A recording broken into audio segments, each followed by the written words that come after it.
नमस्कार, आप देख रहे हैं न्यूज 18 राजस्थान। आपके साथ मैं हूं आसिफ। जयपुर से इस वक्त की बड़ी खबर। होटल में एक विदेशी महिला का शव मिला है। राजधानी में एक विदेशी महिला की मौत हो गई। इंग्लैंड की बताई जा रही है। ये सर इलाके थी। एसएमएस अस्पताल की मोर्चरी में डेड बॉडी रखवाई गई है। पुलिस ने विदेशी दूतावास को सूचना दे दी है। राजधानी जयपुर से इस वक्त की एक बड़ी खबर। इंग्लैंड की रहने वाली एक विदेशी महिला की डेड बॉडी मिली है। अस्पताल की मोर्चरी में रखवा दी है। इंग्लैंड की एम्बेसी को सूचना दे दी गई है पुलिस की तरफ से। यह विदेशी महिला का शव है। और विष्णु हमारे साथ जुड़ गए हैं। विष्णु, विदेशी मूल की महिला इंग्लैंड की, क्या जानकारी इसके बारे में? क्या ये नेचुरल डेथ मानी जा रही है या फिर कुछ और मामला है? देखिए, प्रारंभिक अभी तक जानकारी के मुताबिक यही सामने आया कि सामंता साने 53 वर्ष की हैं और कभी इंग्लैंड की रहने वाली बताई जा रही हैं। वे कुछ समय पहले ही राजस्थान में घूम रही थी। जयपुर से पहले अन्य राजस्थान के अन्य जिलों में भी घूमने के लिए गई। उसके बाद में हाल ही में वे जयपुर में आई थी और यहाँ पर सदर इलाके होटल में ठहरी थी, जहां पर वे जब कमरे से बाहर नहीं निकली काफी घंटों तक, तो होटल कर्मियों को संदेह हुआ। ऐसे में जब दरवाजा खोलकर देखा गया तो सामंता साने बेड पर ही मृत पाई गई और जिसकी सूचना होटल कर्मियों ने सदर थाना पुलिस को दी, जिसके बाद सदर पुलिस ने शव को पोस्टमार्टम के लिए रखवाया। वहीं पर इंग्लैंड दूतावास को भी सूचना दी गई इस पूरे घटना की जानकारी के बारे में। और बताया जा रहा है कि सामंता साने घटना के वक्त जबकि उनकी मौत हुई थी तो वे होटल में ही अकेली थी और फिलहाल कोई चोट के निशान या फिर कोई ऐसे कोई आपत्तिजनक जो सामान है वो वहां कमरे में नहीं मिले। ऐसे में इस मौत को नेचुरल माना जा रहा है। जी विष्णु, पोस्टमार्टम होगा क्योंकि इंग्लैंड की एम्बेसी को भी सूचना दी गई है। वहां से भी किसी के पहुंचने की सूचना? देखिए, अभी तक पोस्टमार्टम के लिए शव को मुर्दाघर में रखवाया गया है, लेकिन दूतावास को सूचना दी गई है, एम्बेसी को सूचना दी गई है, लेकिन एम्बेसी से भी कोई आया नहीं है। तो आने के बाद में जो लीगल जो प्रक्रिया है जब पूरी हो जाएगी उसके बाद ही शव का पोस्टमार्टम करवा के और जो भी सामंता साने के परिजन या दूतावास के जो अधिकारी है उनको शव सौंपा जाएगा। जी विष्णु, जानकारी के लिए आपका धन्यवाद।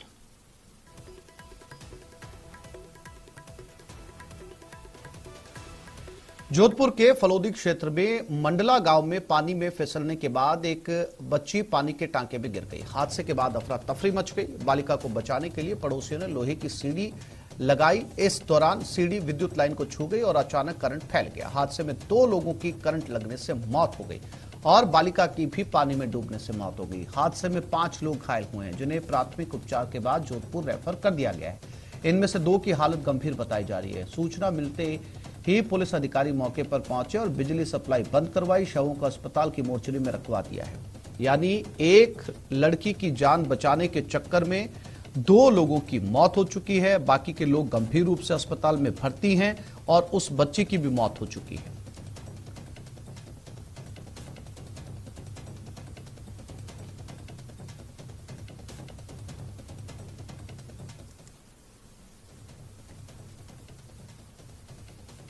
और ये खबर चित्तौड़गढ़ से, कार कुएं में गिर गई, कार सवार की मौत हो गई। शादी समारोह से लौट रहा था युवक। करीब 4 घंटे तक रेस्क्यू ऑपरेशन चला। चित्तौड़गढ़ में एक कार कुएं में गिर गई। ये तस्वीरें चित्तौड़गढ़ से, कार सवार की मौत हो चुकी है। बताया जा रहा है कि एक शादी के फंक्शन से ये युवक लौट रहा था और रात को 4 घंटे तक ये रेस्क्यू ऑपरेशन चला है।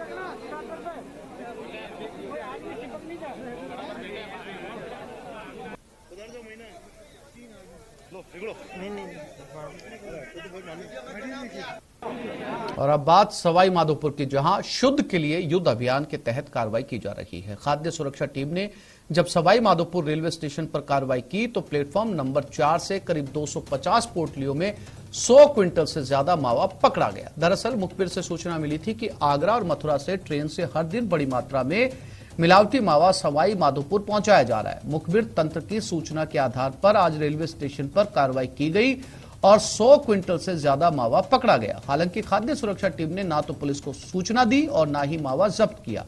और तो और संबंधित फर्मों के खिलाफ मिलावट का मामला भी दर्ज नहीं करवाया गया।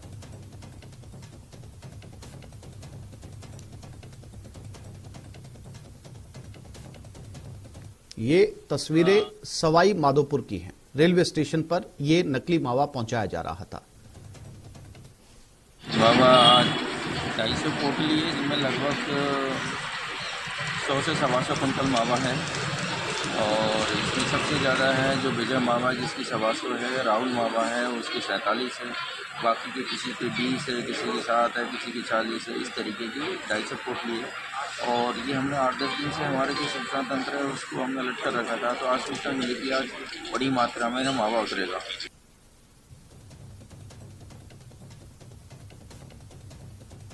और इसी खबर पर सवाई माधोपुर से गिरिराज शर्मा हमारे साथ जुड़ गए। गिरिराज, नकली मावा भी पकड़ा गया, ना पुलिस को सूचना दी गई, ना जो टीम पकड़ने पहुंची थी उसने कोई कार्रवाई की, ना जो है किसी तरीके का मामला दर्ज किया गया। इसके पीछे कोई खास कारण? जी देखिए, ये आसिफ बड़ी विडंबना है कि आज जब जो खाद्य विभाग है उसको ये सूचना मिली थी कि मथुरा से होकर के और ट्रेन से बड़ी तादाद के अंदर जो नकली मावा है वो सवाई माधोपुर लाया जा रहा है। ऐसे में जो खाद्य विभाग की टीम है वो पूरे मय दस्ते के साथ में, दलबल के साथ में रेलवे स्टेशन पहुंची। बड़ी तादाद के अंदर जो मावा था वो वहां पर देखा भी गया। लेकिन सबसे बड़ी बात यह है कि सीएमएचओ धर्म सिंह मीना के नेतृत्व में इस कार्यवाही को जो अंजाम दिया गया, तो महज सैंपल लेकर के और इस कार्यवाही की इतिश्री कर दी गई। ना तो थाना पुलिस को, जो संबंधित थाना है, उसको इतला दी गई और ना ही अभी तक कोई मामला दर्ज करवाया गया है। जब इस मामले में जब सीएमएचओ धर्म सिंह मीना से बातचीत की गई तो उन्होंने कहा कि अभी तक इस नकली मावे होने के उनके पास में प्रमाण नहीं है और इसलिए वो मावे को जब्त नहीं कर रहे हैं। लेकिन सबसे बड़ी बात यह है कि जब नकली मावा लोगों के स्वास्थ्य करेगा, जब मार्केट में पहुंचेगा, बिकेगा, ग्राहकों के सीधे तौर पर उनके स्वास्थ्य पर प्रतिकूल असर डालेगा, उसकी जिम्मेदारी लेने के लिए कोई तैयार नहीं है। जब तक नकली मावे की जब तक रिपोर्ट आएगी तब तक हाथ से सब कुछ फिसल चुका होगा। ऐसे में एक बड़ा सवालिया निशान है वो खाद्य विभाग की टीम पर भी है कि आखिरकार इतनी बड़ी कार्यवाही के दौरान जब तक अगर वो कह रहे हैं कि मावा नकली होने का उनके पास कोई सबूत नहीं है, तो इस मावे के कुछ सैंपल लेबोरेटरी भिजवाने चाहिए, क्या वो भिजवाए गए हैं? सैंपल तो लिए गए हैं, लेकिन आसिफ मैं आपको ये बता दूं कि सैंपल लेने के बाद में जब लेबोरेटरी में भिजवाए जाएंगे और उसकी जब जांच आएगी तब तक काफी देर हो चुकी होगी। तब तक ये मावे को जब्त रखा जाना चाहिए था, लेकिन मावे को रिलीज। लगता है गिरिराज से हमारा संपर्क टूट गया है। हम अपने दर्शकों को एक बार फिर से बता दें कि ये सवाई माधोपुर रेलवे स्टेशन पर पहुंचा हुआ मावा है। जब सूचना मिली कि नकली मावा पहुंचाया जा रहा है तो इस मावे को पकड़ा गया। लेकिन ताज्जुब की बात यह है, हैरानी की बात यह है कि किसी के खिलाफ कोई कार्रवाई नहीं की गई। और ये रेलवे स्टेशन आगरा और मथुरा से ये मावा जो है वो सवाई माधोपुर पहुंचाया जा रहा है।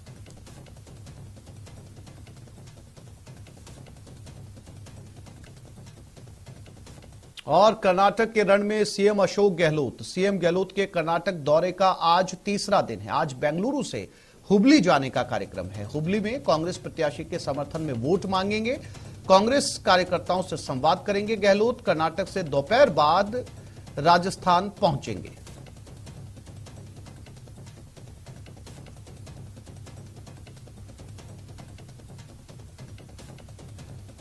तो मुख्यमंत्री अशोक गहलोत का आज तीसरा दिन कर्नाटक में जगह जगह पर जनसभाओं को संबोधित कर रहे हैं। आज भी हुबली में करेंगे और लगातार वो वहां के लोगों को सभाओं के दौरान राजस्थान की योजनाओं से अवगत करवा रहे हैं, राजस्थान की योजनाओं से वाकिफ करवा रहे हैं। बाबूलाल धायल हमारे साथ जुड़ गए।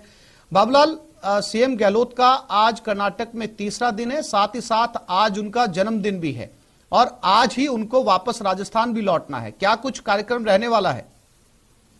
जी, मुख्यमंत्री अशोक गहलोत बेंगलुरु से हुबली पहुंचेंगे आज और वहां पर जो जिला प्रदेश कांग्रेस कमेटी का कार्यालय है वहां पर पत्रकारों से रूबरू होंगे। इसके अलावा उनका कांग्रेस कार्यकर्ताओं से संवाद का भी कार्यक्रम है। पूरा जमीनी फीडबैक ले रहे हैं अशोक गहलोत पिछले 3 दिन से कर्नाटक में रह करके, और जहां जहां कमजोर सीटें हैं उनको वो जीतने की रणनीति में जो है यानी कि कोशिश कर रहे हैं। जितने भी सीनियर लीडर्स हैं उनके साथ उनका मंत्रणाओं का दौर चल रहा है और उनको यकीन है कि कांग्रेस पार्टी या सरकार बनाती हुई दिख रही है। तो आत्मविश्वास का संचार कर रहे हैं और तमाम कार्यकर्ताओं का उन्होंने आह्वान किया है कि वो इसी तरह जुटे रहे तो जीत उनसे ज्यादा दूर नहीं है।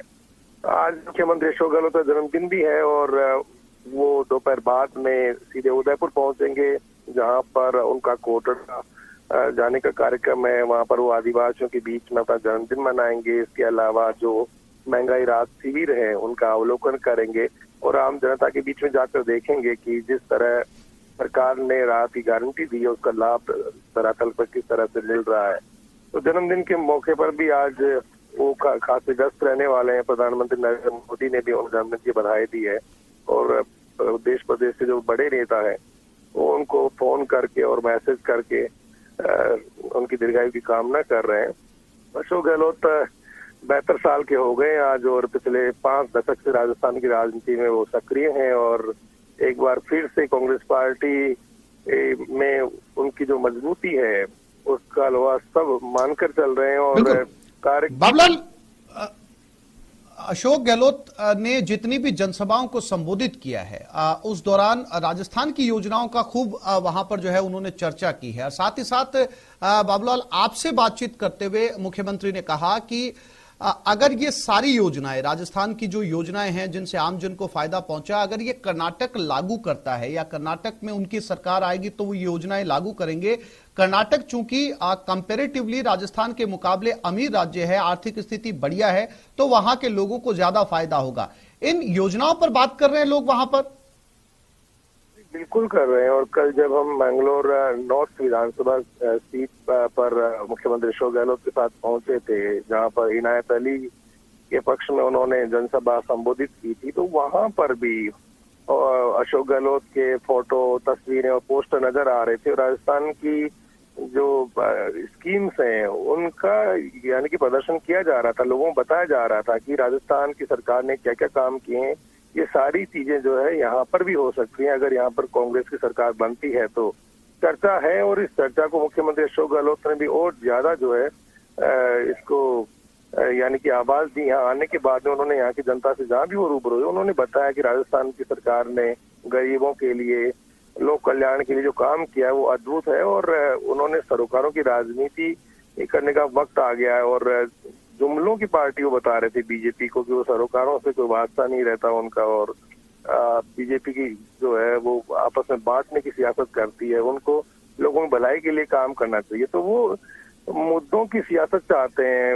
वो पोलराइज जो चीजें होती हैं उनसे कांग्रेस थोड़ी आशंकित है कि अगर हिंदू मुस्लिम पे चुनाव होता है तो उनको नुकसान हो सकता है। तो अशोक गहलोत विकास की पॉलिटिक्स पर कर्नाटक में वोट मांग रहे हैं कांग्रेस के लिए और वो बीजेपी पर हमलावर है कि बीजेपी मुद्दों के आधार पर वोट नहीं मांग, लेकिन ये भी कह रहे थे कि हमने राजस्थान में जो सौगातें दी हैं, जो राहत की गारंटी दी है विभिन्न स्कीमों में, तो उसकी छाप की बीजेपी के मैनिफेस्टो में तक में नजर आ रही है, जहां पर वो फ्री में सिलेंडर देने का वादा कर रहे हैं। तो एक माहौल अशोक गहलोत ने बनाने की कोशिश की है देश से लेकर के प्रदेश में। अब उसका फायदा कितना होता है, कर्नाटक में कांग्रेस कितनी टक्कर दे पाती है, किस तरह सत्ता में आ पाती है, ये तो देखने वाली बात होगी जब चुनाव होंगे। लेकिन फिलहाल एक नैरेटिव क्रिएट किया गया है अशोक गहलोत की ओर से यहाँ आने के बाद में पिछले 3 दिन में, और उसका फायदा कांग्रेस पार्टी का वर्कर धरातल पर किस तरह से मतदाताओं के बीच में जाएगा, उनको बूथ तक कैसे लेकर के आएगा और वोट के दिन उनकी किस तरह की स्ट्रेटेजी होगी, उस पर चीजें डिपेंड करती है। लेकिन लोगों के दिलो दिमाग में ये बात बैठाने की अशोक गहलोत ने कोशिश की है कि कोई पार्टी अगर जनता की भलाई के लिए काम करे तो उसको वोट देने का हक बनता है। अब सारी चीजें जनता की अदालत में है, जनता पर निर्भर है कि वो किस तरह से तोल मोल करके और दोनों पार्टियों को देख रही है। लेकिन मुकाबला कड़ा है यहाँ पर और कांटे की टक्कर बताई जा रही है।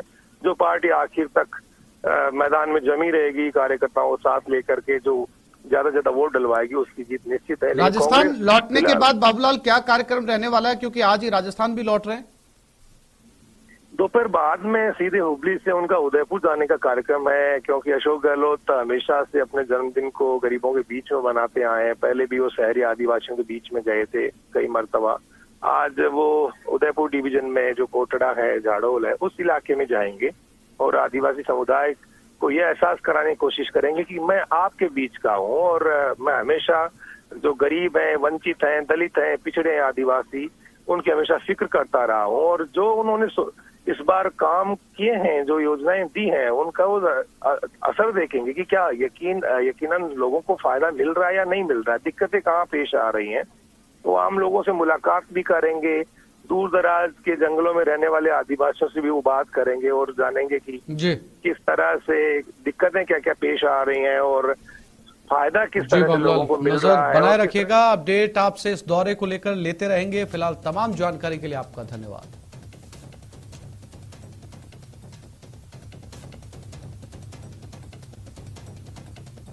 मुख्यमंत्री अशोक गहलोत का जन्मदिन आज है। आदिवासी बाहुल्य इलाकों में अपना जन्मदिन मनाएंगे। करीब 3 बजे एयरपोर्ट पहुंचेंगे सीएम अशोक गहलोत। करीब 3:30 बजे कोटड़ा ब्लॉक के घाटा गांव में पहुंचेंगे। महंगाई राहत कैंप प्रशासन गांव के संग अभियान का यहां पर अवलोकन करेंगे। शाम 5 बजे झाडोल में महंगाई राहत कैंप का अवलोकन किया जाएगा। शाम 6:30 बजे उदयपुर में महंगाई राहत कैंप का अवलोकन करेंगे। यानी कि आज वो अपना जन्मदिन कर्नाटक से राजस्थान पहुंचकर मनाएंगे। वो महंगाई राहत कैंप में जाएंगे, उनका अवलोकन करेंगे। उदयपुर पहुंचने का उनका आज कार्यक्रम है।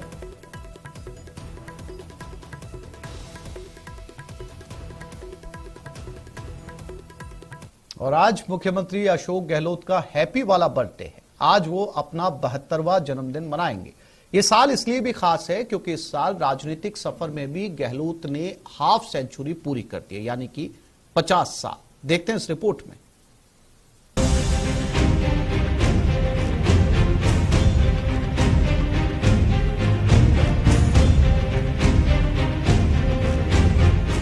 अशोक गहलोत राजनीति में वो नाम, चाहे पक्ष का हो या विपक्ष का, उनका सियासी लोहा हर कोई मानता है। सियासी जादूगरी ऐसी कि चाहे परिस्थिति कैसी भी रही हो, वो अपने पक्ष में मोड़ना जानते हैं। अशोक गहलोत की सुलझी सोच और अनुभव का ही नतीजा है कि राजस्थान विकास के पथ पर तेजी से आगे बढ़ रहा है। चाहे बात आर्थिक मोर्चे की हो या फिर हेल्थ सेक्टर की, गहलोत नीति का मुरीद हर कोई है। देखिए, कुछ चीज़ हम किताबों से सीखते हैं, शिक्षण संस्थानों में सीखते हैं, उससे ज़्यादा हम जिंदगी की पाठशाला में सीखते हैं। उन्होंने जो कुछ सीखा है, मुझे लगता है कि वो सुब्बाराव जी जैसे लोगों के जो सामाजिक प्रकल्प होते थे, जो शिविर लगाते थे, वो उस तरह से सीखा है। और ये जब एक छात्र जीवन में थे तो जो लोग अस्पताल में भर्ती थे उस जमाने में, बाड़मेर जैसलमेर के, उनकी तरफ से उनके परिवार को चिट्ठी लिखते थे कि उनकी हालत कैसी है। तो ऐसा करके उन्होंने, जो एक समाज के आखिरी कतार में खड़ा व्यक्ति है, जो हाशिए पे है, जिसकी कोई अप्रोच नहीं है, पहुंच नहीं है, जिसके कोई पैरोकार नहीं है, जो बेजुबान है, उनको उन्होंने केंद्र में रख के अपनी सियासत को किया। इसी का उनको फल भी मिला।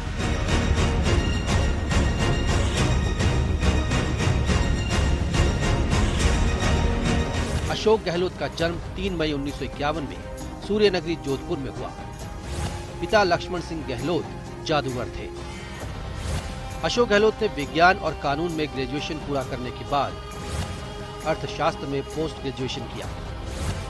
छात्र जीवन में ही सियासत का चस्का लगा और कांग्रेस के छात्र संगठन NSUI के साथ अपनी राजनीतिक पारी की शुरुआत की। जल्द ही वो सियासत की मुख्य धारा में आ गए। जब सिर्फ 26 साल की उम्र के थे तो 1977 में जोधपुर जिले की सरदारपुरा सीट से विधानसभा का चुनाव लड़ा। हालांकि वो अपना पहला चुनाव हार गए, लेकिन गहलोत की काबिलियत को पार्टी खारिज नहीं कर पाई और उन्हें 1980 में जोधपुर से लोकसभा का टिकट मिल गया। इंदिरा लहर में बाजी गहलोत के हाथ लगी और 29 साल की उम्र में वो पहुंच गए संसद। न सिर्फ सांसद बने बल्कि 1984 में केंद्रीय मंत्रिमंडल में भी जगह मिल गई। उन्हें इंदिरा गांधी ने केंद्रीय खेल उपमंत्री बनाया। इंदिरा गांधी की हत्या के बाद हुए चुनाव यानी 1984 में भी उन्होंने जोधपुर से लोकसभा का चुनाव जीता और राजीव गांधी कैबिनेट में जगह बनाई। इस बार उन्हें पर्यटन और नागरिक उड्डयन राज्य मंत्री बनाया गया। हालांकि 1989 में देश भर में चली कांग्रेस विरोधी लहर में गहलोत भी नहीं बच पाए और लोकसभा का चुनाव हार गए। लेकिन 1991 में उन्होंने फिर वापसी की और जोधपुर से फिर सांसद बने। इस बार भी उन्हें PV नरसिम्हा राव कैबिनेट में जगह मिली और उन्हें कपड़ा राज्य मंत्री का स्वतंत्र प्रभार दिया गया। गहलोत ने 1996 और 1998 में भी जोधपुर से लोकसभा का चुनाव जीता।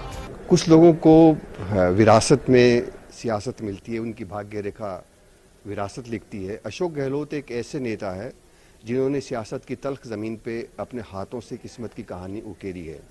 उन्होंने जब जिंदगी की शुरुआत की है सार्वजनिक तौर पे तो एक बांग्लादेशी शरणार्थी शिविर से की है, तो उससे ये इंगित होता है कि उन्होंने खिदमत को अपनी सियासत का सूत्रधार बनाया। वो कोई ऐसे दून स्कूल से नहीं पढ़े हुए हैं, वो कोई ऐसे स्थापित परिवार से नहीं है, वो एक साधारण व्यक्ति की असाधारण कहानी का किस्सा बयान करते हैं। फिर आया वो मौका जब उन्होंने राजस्थान की कमान संभाली। 1998 में राज्य में कांग्रेस की जीत के बाद पार्टी ने अशोक गहलोत पर भरोसा जताया और सांसद गहलोत ने पहली बार मुख्यमंत्री के रूप में राज्य की सत्ता संभाली। बाद में उन्होंने सांसद पद से इस्तीफा दे दिया और 1999 में हुए विधानसभा उपचुनाव में जोधपुर जिले की सरदारपुरा सीट से जीत दर्ज की। 2003 तक गहलोत राज्य के मुख्यमंत्री रहे। 2003 में राजस्थान में बीजेपी की जीत हुई और सत्ता गहलोत के हाथ से निकल गई। लेकिन 2008 के चुनाव में फिर कांग्रेस की वापसी हुई तो अशोक गहलोत को ही राज्य की कमान सौंपी गई। उनकी सियासत में उन्होंने उतार चढ़ाव देखे हैं, धूप छांव देखी है, जय पराजय देखी है, लेकिन कभी अपना उन्होंने धैर्य नहीं खोया और जो मिला उसको उन्होंने स्वीकार किया और आगे बढ़ते गए। उनकी पॉलिटिक्स में कंसिस्टेंसी, निरंतरता है कि जो हो चुका उसको भूल जाओ और आगे बढ़ो। जब वो पीसीसी चीफ बने थे तो उनके सामने एक से कद्दावर नेता थे। 3 पूर्व मुख्यमंत्री थे, स्वर्गीय हरदेव जोशी जी, पहाड़िया जी, शिवचंद्र माथुर जी। इसके अलावा बलराम जाखड़, परशुराम मदेरणा जी, नाथुराम जी मिर्दा, रामनिवास मिर्दा, बड़े बड़े नाम थे, लेकिन उनसे उन्होंने संतुलन साध के इतनी ऊंचाई उन्होंने हासिल की है। उनको जो राजनीति की परख रखते हैं, उनको एक आवाम दोस्त मुख्यमंत्री के रूप में चिन्हित करते हैं। 2013 में गहलोत अपनी सत्ता नहीं बचा सके और प्रदेश में बीजेपी की सरकार बनी, लेकिन फिर 5 साल बाद 2018 में कांग्रेस ने वापसी की। हालांकि इस बार सीएम पद को लेकर पेच फंस गया। अशोक गहलोत के साथ साथ तत्कालीन PCC chief Sachin Pilot CM पद के प्रबल दावेदार थे, जिसके कारण कई दिनों तक रस्साकशी जारी रही। लेकिन आखिरकार विधायकों ने गहलोत में विश्वास जताया। साथ ही गहलोत आला कमान को अपने भरोसे में लेने में कामयाब रहे और तीसरी बार राज्य के मुख्यमंत्री के रूप में प्रदेश की सत्ता संभाली।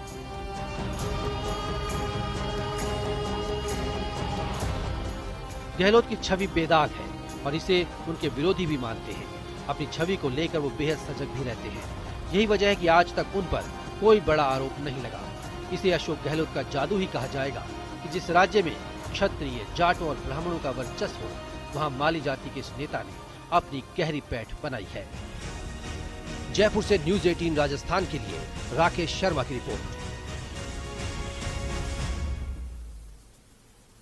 वहीं प्रधानमंत्री नरेंद्र मोदी ने भी सीएम गहलोत को ट्वीट कर जन्मदिन की शुभकामनाएं दी। उन्होंने ट्वीट करके लिखा है, राजस्थान के मुख्यमंत्री अशोक गहलोत जी को जन्मदिन की हार्दिक शुभकामनाएं। उन्हें दीर्घायु और स्वस्थ जीवन का आशीर्वाद मिले।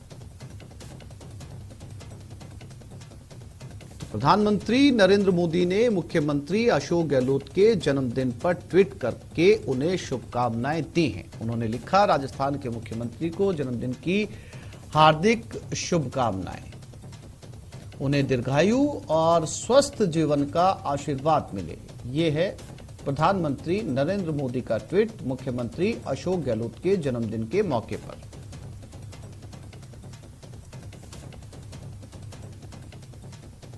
मुख्यमंत्री अशोक गहलोत के जन्मदिन की पूर्व संध्या पर सुमेरपुर के मांडल गांव में महिलाएं खुशी से झूम उठी। दरअसल महंगाई राहत कैंप में लाभार्थी महिलाएं राहत की सौगात का रजिस्ट्रेशन कार्ड पाकर खुश हो गई। कांग्रेस नेता शिशुपाल सिंह के सामने लोकगीत के माध्यम से मुख्यमंत्री अशोक गहलोत का आभार जताया और उनकी दीर्घायु की कामना की।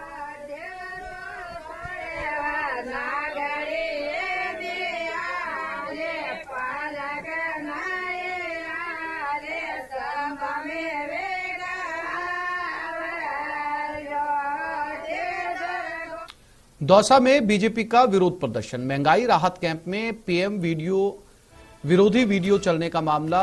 पीएम विरोधी वीडियो के मामले में आज बीजेपी प्रदर्शन करेगी। पंचायत समिति कार्यालय के बाहर बीजेपी धरना प्रदर्शन करेगी। प्रदर्शन के बाद कलेक्टर को ज्ञापन सौंपा जाएगा।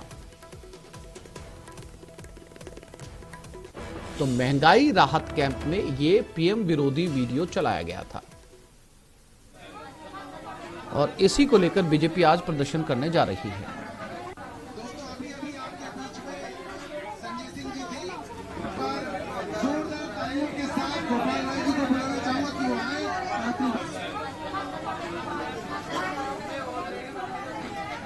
ये महंगाई राहत कैंप जो पूरे प्रदेश में इस समय जगह जगह लगाया जा रहा है, लोग यहां पर पहुंच रहे हैं महंगाई राहत शिविर में, और इसी जगह पर दौसा के अंदर मोदी विरोधी वीडियो चलाया गया। और ये वीडियो चलने के बाद बीजेपी ने इस पर संज्ञान लेते हुए आज बीजेपी पंचायत समिति दफ्तर के बाहर विरोध प्रदर्शन करेगी। कलेक्टर को ज्ञापन भी सौंपा जाएगा।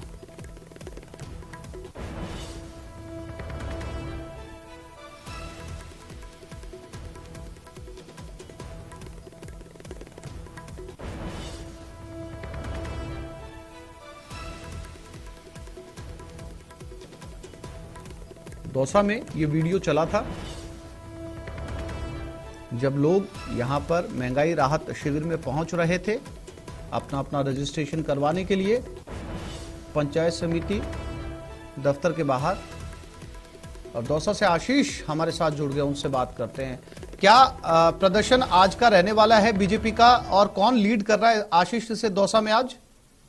बिल्कुल, भारतीय जनता पार्टी का दौसा में प्रदर्शन है और प्रदर्शन दौसा पंचायत समिति कार्यालय के बाहर किया जा रहा है। भाजपा के जो कार्यकर्ता और जो पदाधिकारी हैं उनका एकत्रित होना शुरू हो गया है। भारतीय जनता पार्टी के जो जिलाध्यक्ष हैं प्रभुदयाल शर्मा, उनके नेतृत्व में यह प्रदर्शन किया जा रहा है। जो कल एक वीडियो वायरल हुआ था, इस वीडियो में पंचायत समिति कार्यालय में एक महंगाई राहत कैंप आयोजित किया जा रहा था और इस कैंप में प्रधानमंत्री नरेंद्र मोदी के विरोध के वीडियो प्रसारित किए गए थे, जिसमें मोदी हटाओ देश बचाओ ऐसे वीडियो प्रसारित किए गए थे। ऐसे में सरकारी कैंप में प्रधानमंत्री के खिलाफ वीडियो प्रसारित होने के मामले में भाजपा में आक्रोश व्याप्त हो गया। पूरे घटनाक्रम की निंदा की गई और उसके बाद में ऐलान किया गया कि पंचायत समिति के बाहर धरना प्रदर्शन किया जाएगा। ऐसे में अब भारतीय जनता पार्टी का धरना प्रदर्शन करीब 11 बजे से शुरू होगा और अभी कुछ कार्यकर्ता यहाँ पर एकत्रित होना शुरू हो चुके हैं। पहले धरना दिया जाएगा, करीब 1 घंटे का धरना देना प्रस्तावित है। उसके बाद में प्रदर्शन के बाद एक ज्ञापन सौंपने का भी कार्यक्रम बताया जा रहा है। जी आशीष, जानकारी के लिए आपका धन्यवाद।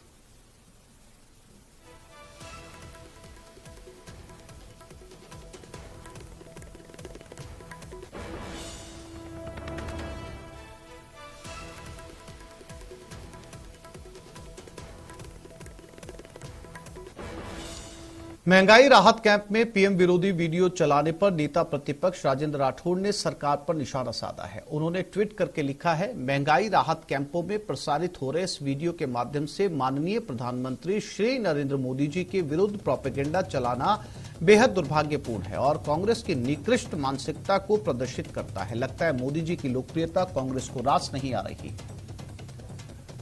तो ये ट्वीट किया है बीजेपी के वरिष्ठ नेता प्रतिपक्ष राजस्थान विधानसभा राजेंद्र राठौड़ ने। उन्होंने लिखा कि महंगाई राहत कैंप में जो वीडियो चलाया गया है, प्रसारित हो रहे इस वीडियो के माध्यम से प्रधानमंत्री नरेंद्र मोदी के विरुद्ध प्रोपेगेंडा चलाना बेहद दुर्भाग्यपूर्ण है।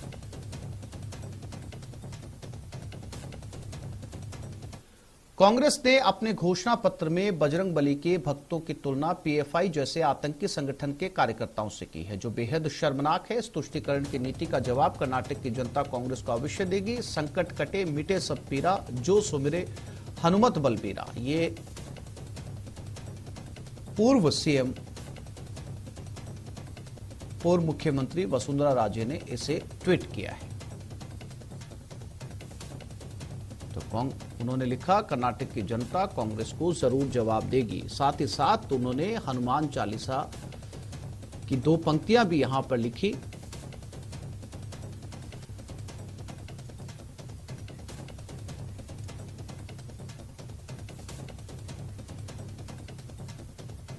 एक छोटे से ब्रेक के लिए रुक रहे हैं, जल्द लौटेंगे।